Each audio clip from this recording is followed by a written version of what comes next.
welcome back to a new episode of Three Slips and Silly Points. And as you can all see, we've got a special fielder standing at gully. Jay, welcome on board, Jay. Thanks for having me, guys. And welcome back, Raj Randeep. Welcome back. We live here, y'all. Oh, well, I've been living in my dreamland for the last 12, 13 hours now. Yet to get out of it. Oh, man, let's get straight into the game. What an epic game for a finale. Perfect place, perfect settings, and a perfect game. And a perfect script. That was supposed to be something towards the end, but let's get straight into it. Jayesh made a statement about a year ago when he announced Rohit Sharma as a captain, saying, I don't speak much about the games, but Barbados, June 29, Rohit Sharma is going to lift the cup. And well, Ravi Shastri came in, right? And he was like, we've got Nostradamus Shah who predicted this win. I was actually going to say exactly the same thing. He was like, Nostradamus Jay Shah, Oh my God. How many of you thought that the game's gone after that over from Axar where he was pelted for 24? Oh my God. I wrote it after Clarkson and Miller was still in. I mean, it was crazy. Like Clarkson and Miller were still in, and it was run a ball. I literally typed we were done because I typed we were done. We were done. I guess almost everyone wrote India off at that point. It was literally. Game was literally gone. I guess a lot of people turned off their TV sets at that point. Maybe some even smashed a few, I reckon. in all the chats that I was in, I was like, "Good game, India. That's it, done." But the thing is, I actually still think Axar shouldn't have bowled that over because every single spinner got smoked, and I don't understand. We've got Dubey who has an over, who's got all his overs left. Bowl him, come on. Like, react to the situation. I reckon if it was like Dhoni or someone, he would have definitely bowled Dubey. Just to like switch things up. Yeah, I think because everything was just sitting up. Like those guys were getting smoked. No spin, nothing. Yeah, I mean spin was getting smoked, but if you think of the picture, the big World Cup game, Dubey hasn't bowled many overs. Yeah, correct. It's a tough call to bowl Dubey in that situation. Imagine like that's going to take balls of, I would say balls of titanium rather than balls of steel. Collectively, the spinners, including Jadeja, gave away 106 runs in 9 overs. Yeah, it was crazy. I think all the spinners went about 10 runs an over as an economy right now. And if you look at more than 10. I think Akshay was 12, Kuldeep was like 10, Jadeja was like 12. Yeah. And then you compare it to the fast bowlers, you had all of them just going 6, over 6, and Arshdeep and Bumrah was below 6, like below 6. Yeah, 5 and 4.5. Yeah, I reckon there's a case to even bowl Kohli over here then. Come on, Kohli. Yeah, this is before he finishes up. He's like, I'm going to have a ball, win the trophy. Poor guy Kohli was under fire constantly by Nasir Hussain about him not scoring a boundary for 36 balls.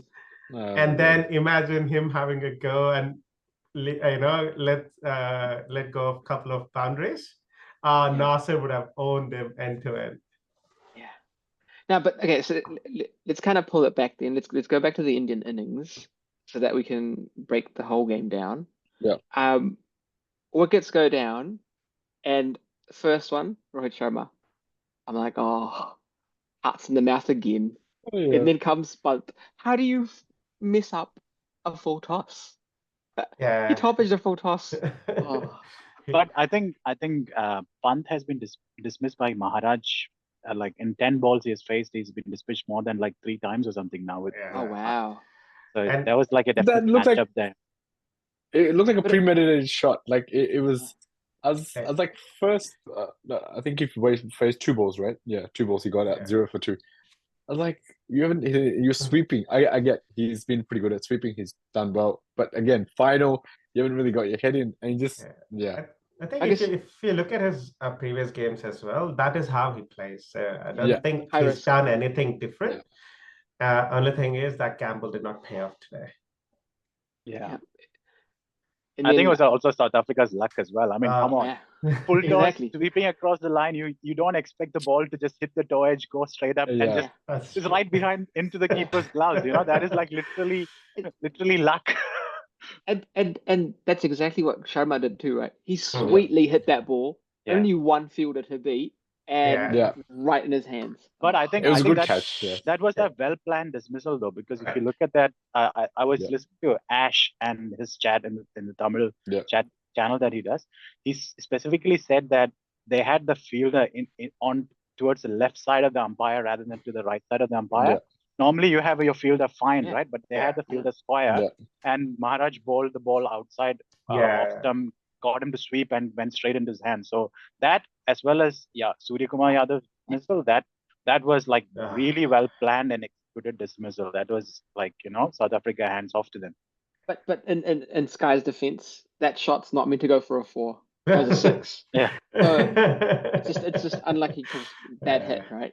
So I reckon you give him that ball again, you tell him it's a setup. I think he'll do the same thing. Yeah. Well, that leads us to the next couple of players. How good was Akshar? And we'll then get to Kohli, which is a bit of controversial innings. We'll talk about. I called his promotion too.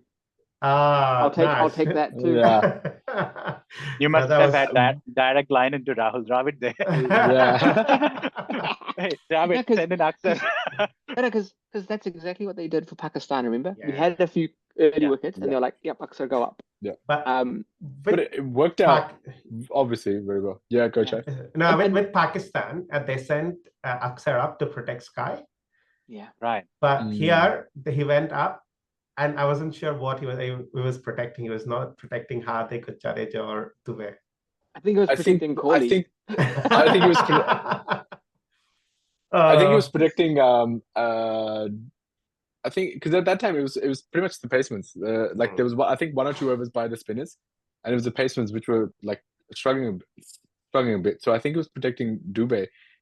But he did well. Like he didn't come out guns blazing again. That wasn't the requirement. He steadied the ship a little bit once Kohli got into it, and then he smashed some beautiful sixes.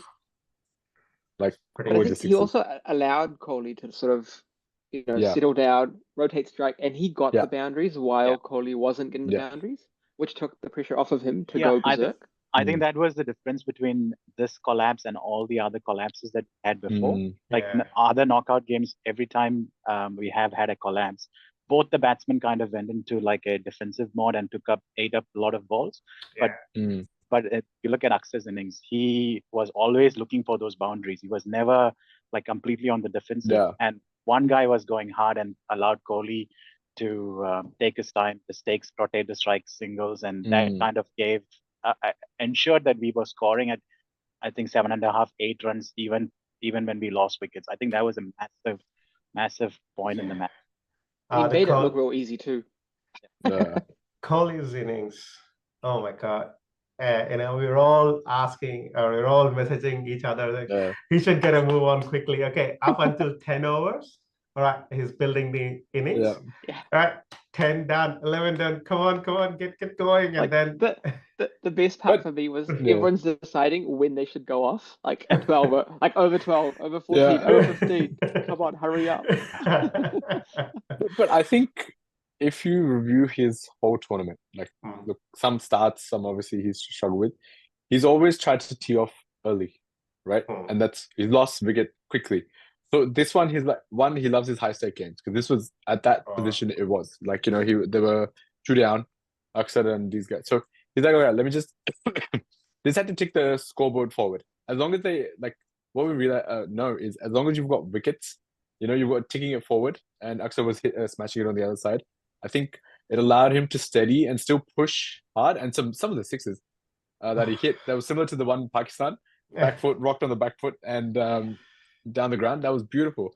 So it was slow compared to like what we know of him. was slow, but I think He he towards the really slowed it down. Be like, okay, look, last game, and I want to make some runs. Yeah, but I actually reckon if we didn't lose the wicket of Rohit Sharma, Kohli would have been the first to go because he would have kept going with the attacking. Yeah, he would have kept going. First over, we got 15 odd runs, and it was all Kohli just taking. Yeah, three boundaries in that first over, right? So he was going at it. It's just those three wickets fell, and then he had literally no choice but to throttle back. No, but like those three fours, like you just said he was going at it, but he didn't actually go for it. There was actually very classic Kohli shots, like beautifully placed power, and it was controlled. It wasn't like he's coming down the pitch and swinging his leg and trying to hit it. They were beautifully controlled shots. I reckon if the same balls were bowled to him after the 3 wickets, he wouldn't have hit them the same way. Yeah, it would have been like one single or double. That's true. That's true. But again, hats off. He played well. He stayed till the end. His experience counts. Yeah. Absolutely. Everyone was tipping that 160, 165 as a par score. Raj, you quoted 170. I was going at, I had a high benchmark of 187, but 176 was enough. Not a comfortable score, but enough. No way. Like I reckon after watching South Africans bat, 10 was probably par. Yeah. I think we'll get into South Africa's innings, but it was we were heavily reliant. Indian team was heavily reliant on spinners. South Africa was heavily reliant on pace bowlers. Looking at their pace bowling, at halftime, I was like, okay, 177 target is a decent score, which we could have a go, which our bowlers could defend. I think that proved to be the thing until we had Bumrah and Arshdeep bowling, and then the carnage started. The thing is, I think at halfway mark, we actually all thought it's a decent score because if you look at the other games, 130, 140 odd were like the average scores, but I think the pitches were different. And I think after the rain, the pitch had settled down a decent amount. Like we had no odd bounce. It was so true. I think one or the other ball turned with the South African bowlers. Yeah. None of our bowlers turned. Didn't turn. Yeah, nothing. Yeah. It was so true. That's why the spinners got hammered. Spinners got hammered so much. I think it was a rude reality check for Indian spinning contingent for the first time. I reckon off day. I reckon it was probably the best batting pitch of the tournament. With no assistance for spin, because that's true. in the mid innings interval, Keshav Maharaj was interviewed. He was asked how was the wicket, and he actually told that the wicket had gotten better to bat on as the innings India's innings progressed. And I was like, is he actually bluffing and trying to put pressure on India? But man, oh man, when South Africans came out to bat against our spinners, I mean, the way they were hitting the ball, like Tristan Stubbs, Quinton de Kock, Klaasen, like every ball was literally tongue, like, the timing of the bat, the sound that the ball made of the bat was like, I mean, it was, I don't know what to say. It was like game gone, and the 14th over. Like, the trauma of that 5 over period is very evident in all our faces. Yeah. Oh my God. Wait. Let's go. Yeah, exactly. Yeah. I was about to go to a couple of comments of how we closed off the innings. What do you think of Dubé? Yeah, exactly. Yeah, he did his job. The tree chopper. Look, right. Like we've given him some heat, but he did well. He's got pure power. Like some of the shots and that he did, pure power, and he looked confident. Like he's getting better. He's getting that maturity, and he's getting better. When he came in, I think we were like 106 for 4. Yeah, and he again took pressure off of Kohli, so that he didn't feel like he had to like swing the bat as soon as we had it. Like we lost a wicket of Akshar Patel, and he chopped those trees real good. He swung that bat so well. And after that, 3 4s and 1 6. Yeah. After that, 27 of 16. Yeah. Kohli joined the fun as well after he scored his 50, and oh man, the sixes that he was hitting after his half century, pretty good. And to be honest, I think at the start of the tournament, well, not at the start, like halfway through the tournament, when I watched Dubé bat, I thought, oh my gosh, he looks so undercooked. Maybe we missed a trick. Let's kill him. When I say kill him, I mean trip him up and get Wrinkle in. I don't think it wasn't just you, Raj. A lot of people called for him to be dropped because he was struggling. He was supposed to take down spinners, and he got out to like a googly against Australia. I think Samba, he couldn't pick his ball, and then he was meant to struggle against paces. But if you look at the final against South Africa, he actually took down the pace. He hit a couple of boundaries against Rabada in an over, I think, which was like good balls too. Yeah, good balls too. Yeah. And it wasn't like he hit him; he smashed them. It was pure power, and I was like, "Oh wow, that's really, really good." He's like, it was good to see. I don't want to rely on timing. No, there was one shot which almost went for 6. It was traveling at like knee high all the way to the boundary. It was like just power. I think it's the Hardik Pandya's pep talk from the other side of the innings that probably gave him Shivam Dube from 3 games ago. Yeah, Shivam Dube 2.0. And then, oh my God, what a second half of the tournament that he's had. Yeah, high impact for sure. Absolutely. 168 coming down, 4 down. With Kohli just rotating the strike at that point. I think that was a very understated but very important innings. Thoughts about Kohli? I know Kohli did get a move on eventually after he scored his 50 of 40 odd balls. Did he leave it really late to get a move on, or did it look like it was the planned approach of the team? Like Nasser Hussain said, right? Because we won, genius. Yeah, that's so true. He put it really well, right? If India goes on to win, this is going to be one genius innings of Kohli. If they lose, those 36 balls with no boundaries going to come back and haunt him for the rest of the life. Yeah, credit to him though, right? I mean, imagine if he had gotten out without that last accelerating at the end. He would try to accelerate and he got out. Everyone would be, behind him. It would be like that innings would be talked and condemned by everyone across the globe. But credit to him though. I mean, he came out, he smashed those boundaries. I think in our chat, we wanted someone to hit like a 250 strike rate in the last 5 overs, and Kohli, I think, did 260. 260. Yeah, he did more than 250 strike. I mean, crazy. That was insane acceleration, but I mean, the experience, the skills that he had. What a moment to shine in the final of a World Cup. I'm still surprised. I'm still puzzled that he missed the free hit. I was talking to another friend of mine, and I said, "Oh my God, that's a big no ball." And then imagine if Pakistan did that. That was a money bag no ball. It'd have been called that was a huge no ball. And to which I got the response, "No, that's fine. It'll be called match fixing if they start winning the matches. It's all right now."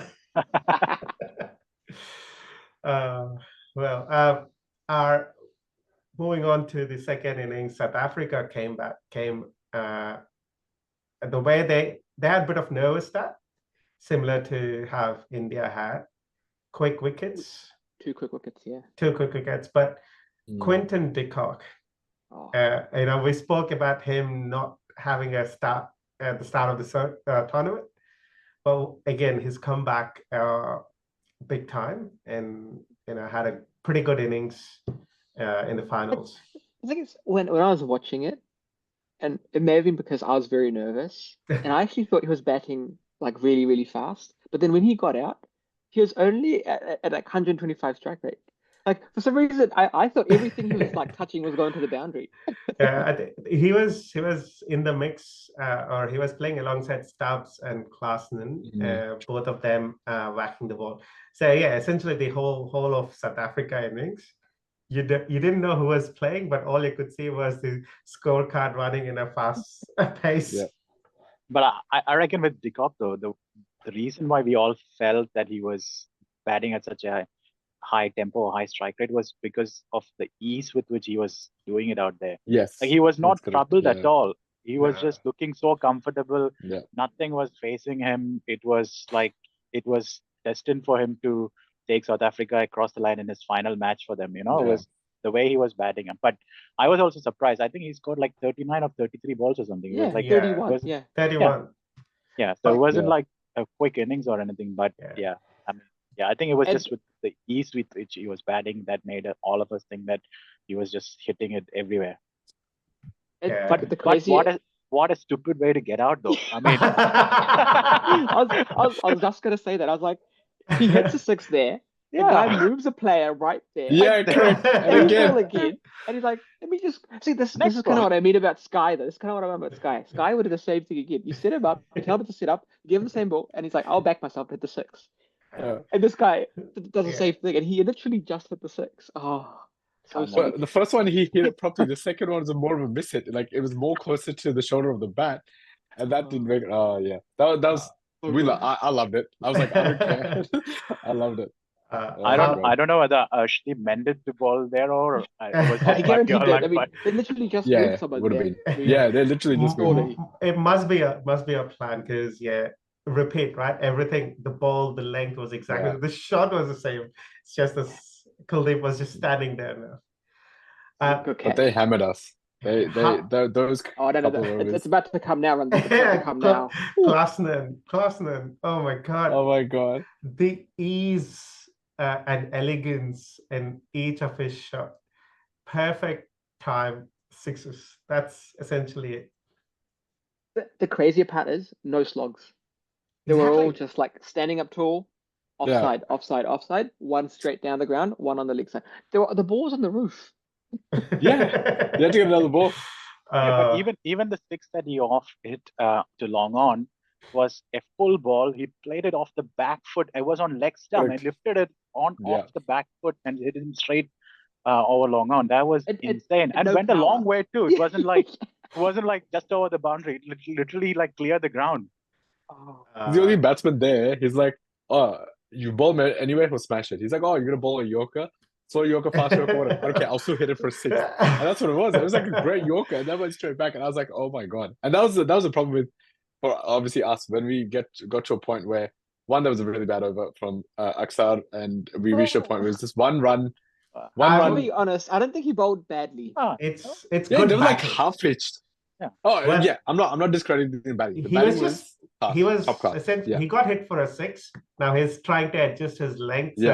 He's not being repeated for the same thing. But I guess there was only one bad ball, which was that full ball that he hit over cover, which was like almost like a half volley. But all the other balls were like on the stumps or just away from stumps. It was just pure timing, pure class. Exactly. I don't know whether there is anyone pitch better being at very playing. true. Pitch being true. Yeah. Like I mean, and Klassen against spin. I don't think anyone bats as good as him against spin. He's probably the best in the world in a long time that I have seen bat against spin like that. There was a ball I remember from Clarkson, like Aksar to Clarkson. What do? It was close to the wide, but it wasn't wide. So Clarkson's like, cool. He took a step and swept for a 6 or a 4. I was like, wow. That was top notch. That was scary. But that was against the wind too. Hit him on the leg side against the wind. He stepped across, hit him on, and it went onto the roof. I was like, oh my god. The thing is, so now after seeing every single spin bowler of ours getting smashed for so many runs, would you still bowl Aksar that over? Over who? I don't think anyone. Pandya. I would have gone with Pandya there. Yeah, but at some point, if you bowl Pandya then, right, then you have to bowl Aksar at the end. Because he still had Pandya still had one left. One over left. He only bowled 3 overs today. He had 1 over left. Jadeja bowled 1 over in between, so that gave a bit of luxury. Yeah, but I don't think anyone has questioned Rohit Sharma on this point all along. So Rohit Sharma, if you're listening to our podcast, could you please tell what you were thinking when you got Aksar to bowl the over? No, I mean, I don't think he put a step wrong. I still think bowling Aksar was the right decision there. I mean, maybe if Pandya bowled, Klassen wouldn't have got out the way he didn't get out, and India wouldn't have won the world. There was a master stroke over there also, though, right? Like I think we all no one really talked about it. I think maybe some Pant. people did. Rishabh Pant going down. Yeah. Aksar bowled this over where he gave up 24 runs. Yeah. Then Bumrah comes in, bowls this really gem of an over to just slow everything down. So you're not sitting at a target of like 26 of 24. And then Pant goes down. And this is like, oh my God, Afghanistan all over again. This time only that no one actually signaled Pant to go down. But that paused the game. And everyone were like, when there's a pause, it's a resume. Anything can happen. Hardik comes in. That flow that Klaasen was in, it's broken now, right? That's it. Yeah. Then I guess that they were playing. They were going to play Bumrah off anyway because everyone expected them to. So Bumrah conceded 4 runs in that over, but then after that, the next over they would have thought it would be Pandya or someone else, and they would have maybe, if they were continuing on, would have just gone out straight after him just to kill the game off there. But that pause, maybe in between the innings, they must have chatted to each other or maybe decided to take it easy or just broken, whatever it was. That was masterstroke from Pant to slow the game down there. Even Klaasen was, on his leg stump, and it's a wide ball. Had Klaasen left it, it would have been called a wide. But that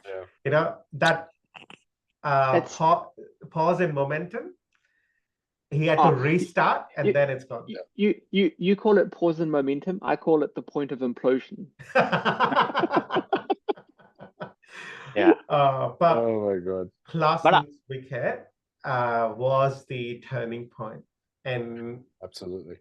I actually watched that part again just in the evening just now, and I reckon that was actually carefully planned because just before he bowled that ball, they said, I don't know who was on commentary, I think it was Ian Smith, maybe someone else, but they said that they have left the extra cover open. And also, just before, if you watch it again, notice Hardik Pandya before he starts to run into bowl that ball. He asked Rohit to go wide, stand right on the circle and the cover region. And then he bowls that slower ball outside off stump, hoping that Klaasen will try and hit him at a top edge or something would happen, So I reckon that was actually well executed plan. Did you say outside the off stump or outside the wide line? I should have said wide outside the off stump. Wide, 15th stump. That was the 15th stump that he was trying to get. Oh my God. But that wicket of Klaasen, and then I think reminded a South African team reminded themselves that, hey, what are we doing? We are chokers. We got to choke at some point in the series. No, but the thing is, no. I don't think so. No. I think, but the thing is, go on. No. I think that pause, right? Everyone just took a minute. Clarkson's like, if you're gonna bowl, obviously so wide, I'm gonna swing, and he's got the obviously power to, get over the fence. So, in a way, lapse of judgment, right? Like something that wide, which if he left, I think could have been called a wide. Did he take a step? I can't remember. He didn't stay. He was. He didn't take a step. Planted on leg stump. His feet didn't go anywhere. He just stood there and swung his bat. He just stood there and swung. Yeah. So right, I think that's like moment of lapse judgment. Yeah. If he took the step, that would have been a 4. Either 4, 6 over another fence. Oh my God! But that flipped the whole game on its head. Like the fear was still there. As soon as he got out, we were in the tail. Even though Michael Jansen. No, but Miller was still there. Yeah. The fear was that Miller was on the other side. But so this is what South Africa were dealing with. So they had batting only till that number 5, and after that, I know, Raj, we spoke about this. They're all full-time bowlers who can whack the bat, but I think once the run rate pressure kicks in, I don't think any one of them, they might go a blind wings of a swing of 1 or 2 sixes, but not a genuine contenders. But Jansen can bat for sure. Michael Jansen's got half centuries. Yeah. He's definitely like a good batter. Okay. He won the game against Nepal, didn't he? He won the game against Nepal. Also in SA T20, he actually bats much higher up in the order, and he does really well. Yeah. He smashes the ball. I think experience, because he was really nervous. The first over he bowled, very nervous. came into bat very nervous. Yeah. I think he's just very young. Yeah. But with time, and when also, I don't think he bats with a long enough bat. He was so tall. There was this much gap between bat and pad, and the ball went right through it. That's what even the commentators were telling. Marco Jansen, he better bend down and get to those Yorkers of Bumrah, and then Bumrah comes in, balls a Yorker, and exactly what the commentator was saying. He couldn't get down in time, and then wicket goes out. That wicket reminded me of how pretty much South Africa finished Afghanistan. All the bowl, I don't know if you guys remember, like every bowl that got bowled, it was pretty much, there was a gap between bat and pad, and just went through there. And when we saw that, oh my god, I was watching on my friend's face, we went crazy. But yeah, it was odd. Like Jensen, he can bat, he can obviously swing around, but that was a ball. Still. He just didn't know that Bumrah was going to swing a 15-over-old ball. But, I mean, if you go 2 balls back though, just before that dismissal, he almost got Miller out with the first ball of that. That was like an insane ball, very similar to what he bowled against in the first over in the second over against Risa Hendricks. That was also an insane ball. Like, I mean, that was literally like a fast leg spinner. It swung in and then seemed a way to hit top of off. And Miller almost had the exact same ball, first ball. I think it missed by just about that much. And I think we were chatting like, how the hell did that not either hit the wicket or hit the bat? No. It was just anything. It missed everything. It missed everything. But I think I honestly can't believe Bumrah was able to reverse swing a 15-over-old ball. He was spinning the ball more than the spinners, and the batters just had this thought every time he came to bowl is like, just survive. And it wasn't even like bowlers who are batting, it's any batter. I think even his bowling, you're like even Clarkson, when just before he got out, he was struggling for the 2 balls that he faced against him as well. It wasn't all that comfortable for him to face as well. And it wasn't just that the pitch was playing up here again either. It's just pure Bumrah. Exactly. Pure Bumrah. And I think people just go on that back foot saying, okay, it's Bumrah, let me play him. Let's see through Bumrah's overs. I think that psychologically puts you on the back foot, and I think that's where it all started, right? Bumrah's ridiculous over where he gave away 4 runs after a 24 run over, and then Klaasen gets up, and then everyone's just put on back foot from 30 of 30, which is at that point everyone were, even Cricinfo said, the odds were about 96% of 96.6 South Africa, right? To pull it back, and the last over they needing 16 runs, so 4 overs they only managed to score 14 runs. I actually think the game would have been over by like over 18 after that big over. I thought it was done and dusted from here on. If that's what I'm saying, like if Clarkson and Miller did not get out, then it was pretty much game over. Pretty much game over. Which is why I reckon Rohit Sharma didn't do anything wrong managing bowlers. Literally, he made every single decision, and how he managed the bowlers was outstanding. I remember when Tristan Stubbs was batting, he was hitting the spinners really well, and he brought Axar on the ball against him, and Axar was actually going for runs. And that over, Axar got a wicket. And then after that, he brought Arshdeep on. I mean, de Kock and Klaasen was going really well, and de Kock in that over, he got de Kock out. So it was like everything he made. Every decision that he took, it was worked out, Thoughts on Arshdeep and his 19th over? Oh my gosh. I thought he was going to get smoked, because this has probably been his best bowling when it comes to like this kind of game. Every other match where the pitch has assisted the bowlers, he got smoked for over 9 runs and over. Absolutely. And he came to the flattest pitch with the best balls. Amazing. He when he came to bowl, they needed 20 of 2 overs. And I was thinking, oh my god, we only have Hardik to bowl in the last one. He should get at least 12 to 13 runs to defend, because anything less than that, you're on the verge of losing. And what an over! Gave away 4 runs. Oh my god! Someone from our group You were actually more generous. Raj actually asked me this question. I was like, 15, at least 15 to be safe. As soon as the over finished, I replied, I was like, you got one more, 16. But thoughts about that? Like, Ashdeep not doing the last over and Pandya it's good. doing it. It's perfect. Yeah, you gotta. So the usual rule is you bowl your best bowler in the second to last, so that you give the most amount to defend in the last over. Yeah. The master stroke over here is because he didn't have those resources or those choices, he couldn't bowl his best bowler second to last over. So he managed to bowl him earlier, and then now the better bowler is Arshdeep, right? Yeah. Also, hats off to Rohit. Yeah. Also, Pandya has defended 10 against Bangladesh in that T20 semi-final as well, which was so he's and also he does well under pressure. To be fair to him, Pandya does well under pressure. Like he's played batting innings against Pakistan and like multiple times when India had literally collapsed, and he's done under pressure. But to be honest, I think this is the most I've seen him under pressure. Like he was panting while bowling. Yeah.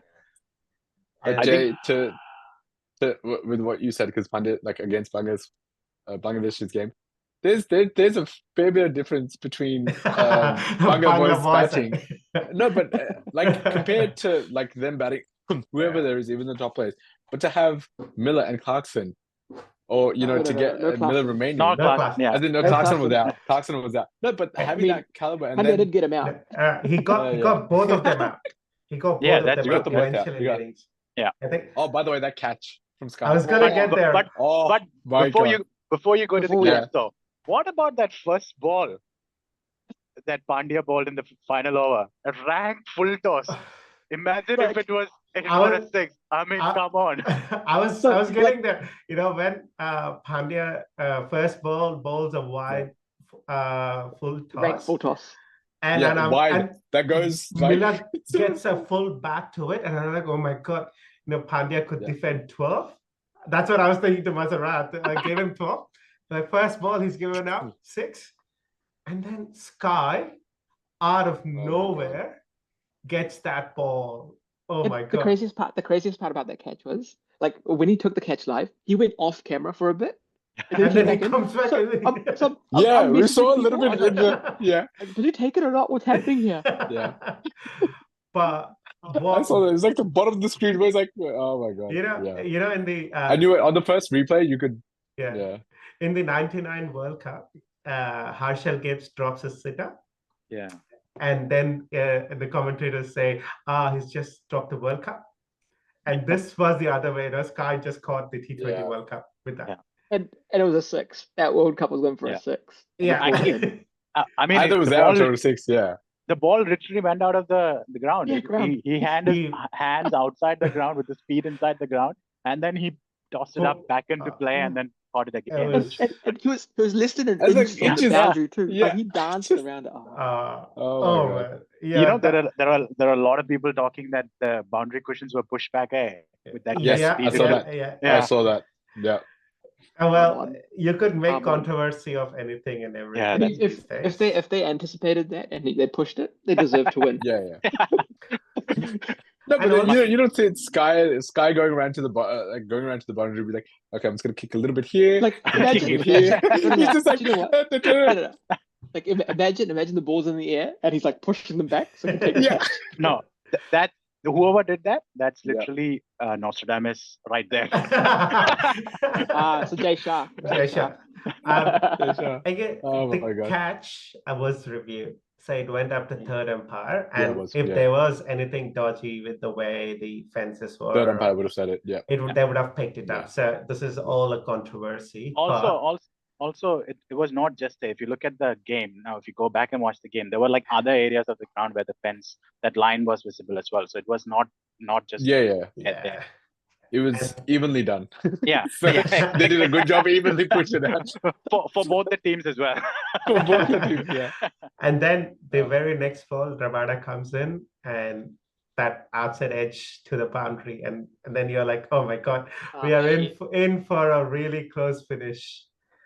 But I actually, before we get to it, so the friends I was with, they were getting annoyed because I was like, bold. out. He's out. He's out. So what I also, and I will say it here also, because when there were one runner ball, I messaged my group. I'm like, we're done. SA wins. And I messaged that. I'm like, SA wins. But after Miller got out, it was still close. It wasn't like it was completely over. But I knew and had the confidence that it's done. It's gonna be quite difficult for them to get again. I get Rabada can smash again. He's gonna be one hit swing. That's about it. But after Miller, I was like, okay, we've won. Got close, but we won. 7 runs. I think that was I knew that one. That one I had more confidence in SA winning. Oh my god! But yeah, Hardik held on to his nerves. I think it eventually came down who's going to be holding on to their nerves, especially the last 5 overs, and clearly India's come up on top. It's getting from nowhere. We again pulled out another victory, and much needed towards the end. But the emotions that came out after that last ball, Pandya, oh man, he was all in tears. He was sobbing. He was sobbing on the pitch. He was sobbing. Yeah. Rohit Sharma lying, face down on the ground. And after a lot to wear Dravid, he's one of the calmest dudes, no emotions, and he was so pumped. It was really ecstatic. Yeah. It was. Oh my god! And it's such a redemption for Dravid, right? Because 2007 was his captaincy that had a disastrous World Cup again at Caribbeans, and then 2007 it was at Caribbeans, and then to go ahead and coach a team that manages to win a series in the same place, full circle of life. Yeah. I think, 2007 World Cup, I don't know how many of us remember, but it's not talk about it. Yeah, it was probably one of the worst times in Indian white ball cricket ever. Yeah. And then Dravid was captain at the time, got a lot of flack for it. Such a nice guy getting a lot of flack for that. But then to come out and come full circle and then win this tournament, I mean, well deserved, can't say. The only icing of the cake of coming out of 2007 World Cup is the younger team that was sent to T20 World Cup. So that is all I want to remember, right? It's the lesson that we've learned and we've corrected and got the series. But this one, oh my God, the emotions. Kohli, Rohit Sharma. We were all chatting about this all along in all the previous episodes that Dravid's finishing up, and highly likely that Kohli and Rohit Sharma would probably be wrapping up at the end of the series. And it's basically end of an era for both Kohli and Rohit. Now, Rohit walks out as a 2-time T20 World Cup champion because he was part of 2007 World Cup victory as well.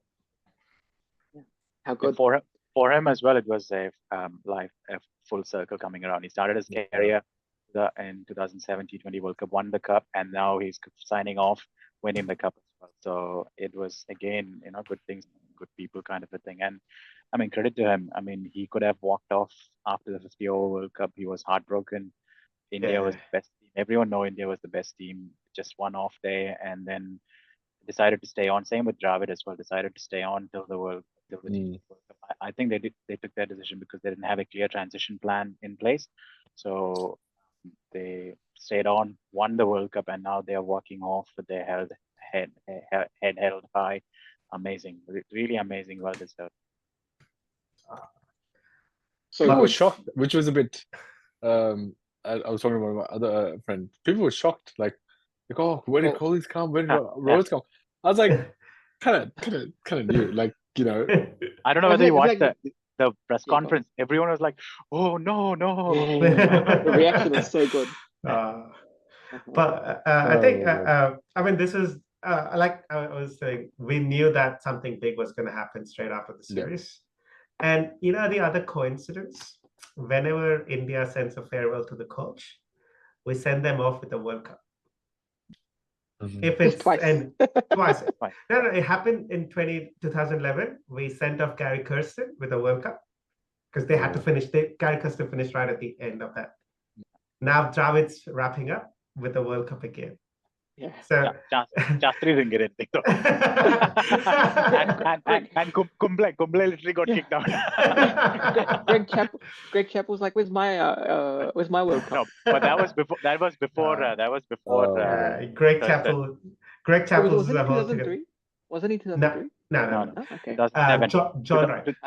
2007, when the disaster happened in West Indies, that's when Mr. Greg Chappell was. John Wright was 2003. Okay. Yeah. South Africa. I mean, well played, well deserved. The first ever appearance in a finals of a major ICC event. But what? To be honest, I think it's still on them to lose this. Like after that 15th over, they shouldn't have lost the game. They shouldn't have. Yeah. And this is where I say that after that pause, which resulted in Klaasen's wicket. Pause. I think that's not the right terminology. Strategic break, injury. Just like the IPL says it. Strategic timeout. See it presents strategic timeout. It wasn't as evident as Afghanistan's one, but Khan's like, I need to do something. But instead of see it was punt press and strategic timeout. But to me, it felt that this is a different South African team that resumed after the break. Yeah, there was no connection. The Sorry, free flow. Did you mean the South Africa of the old resumed? Yeah, that's what they just had a. No. I think that's too harsh. No, look, overall, still hats off. The whole tournament. They initially very close games. We were discussing with some lesser known teams, very close games, but still hats off to get to this point. They played very well, and like we were all discussing, it is still not an easy team to write off. They've got no one's writing them off, and they could have. No, as in the whole choking. They're gonna choke. But they fought till the end. Unfortunately, the Punt's special strategic break, which was not scheduled at all, it flipped the script. But still, hats off. I think they can learn a lot and still put their heads high. Yeah, I'm sure. Yeah. I mean, they can't be called chokers. No, not anymore. No. It was not. Yeah. They surely it was India's bowling. India put their hearts and minds and everything that they had out there in front of them, squeezed them tight and played well to get over them. There was no choking here. South Africa didn't actually make anything. You can't in the last few overs that India they batted. You can't say they made a wrong decision there. It was all they were literally outplayed there. Yeah. So there was no choking going on. But as a team, I think this experience getting to the finals for the first time. Yeah. I think probably in the next couple of World Cups, I think they'll probably get their first title because this team, I think, are made of quite a few youngsters as well. Yeah. They're all young. Yeah, most of these guys will go on to play a few more cups at least before they get up. Yeah. So I think the next big one is in February, March next year, Champions Trophy. Yeah. So sorry, that one's also reserved for another farewell. For the same players. Maybe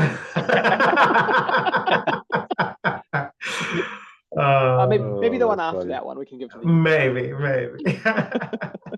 So look, the whole point is I think they're done with the T20s. Now Champions Trophy they'll retire if they win, I think. And then after that, World Test Championships also. Like Jayesh said, why should they all be hosted in England? So I'm assuming it's going to be moved out somewhere else. Probably Ahmedabad again. You might as well just have it at Lord's. Same. Okay. Same. Exactly. Yeah. But okay, so one other point. I don't think India got to chase after the first game, right? They batted first every single time. Yeah. They've either by their choice or by luck, they've managed to pull things. And first time in the history of T20 World Cups that a team went on to win a series or win the cup without losing a game. Pretty good record. Especially in T20s, right, where it's so like high octane and action packed and high risk. Yeah.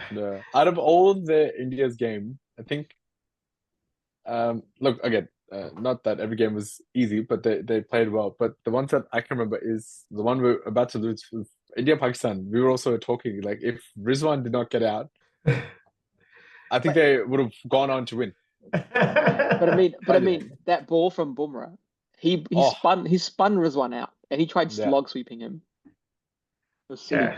Which everyone's like, why? The guy who's in form. Yeah. No, but hats off. Absolutely hats off. Obviously for teams, Pakistan, they've got some really soul searching to do. Yeah. Now we'll talk about all of that in our one of our upcoming episodes. You know, we do got to talk about New Zealand, where to from here for them. We do got to talk about Pakistan, and other scenarios. You know, just saw a notification that both. I mean, like I was thinking with that. New Zealand will have to play qualifiers, etc., for the upcoming. Both all the teams that went out in the league stages, they'll have to play qualifiers. So New Zealand, but apparently, Sri Lanka, India and Sri Lanka, because they are the hosts, they get in it. Afghanistan, Australia, Bangladesh, England, South Africa, USA, West Indies get an auto entry because they were all part of Super 8. And Ireland, New Zealand, Pakistan have made it because of their T20 rankings. New Zealand and Pakistan need not play qualifiers. So we'll talk a little further. Who needs a qualifier then? They're all qualified. It's the regional teams. Uganda, Nepal, Papua New Guinea. The associated teams. Okay, so it's all associated. So there'll be 2 from Europe, 2 from Asia, 2 from Africa. They all have to go through a bit of a qualifier. So we'll pick up all of this. We also need to talk about the women's cricket game that's happening. 600 plus runs scored for the first time there, double centuries. And so there's a whole bunch of other topics that we've got to cover. Plus a new look Indian T20 squad named for Zimbabwe. So tune in. We'll all talk about all of this in our upcoming episode. So like, share, subscribe. And again, congratulations Team India on wrapping up what is the best tournament so far. And that's pretty much it for this episode. Thanks everyone for joining in. See ya. Good. Thanks guys.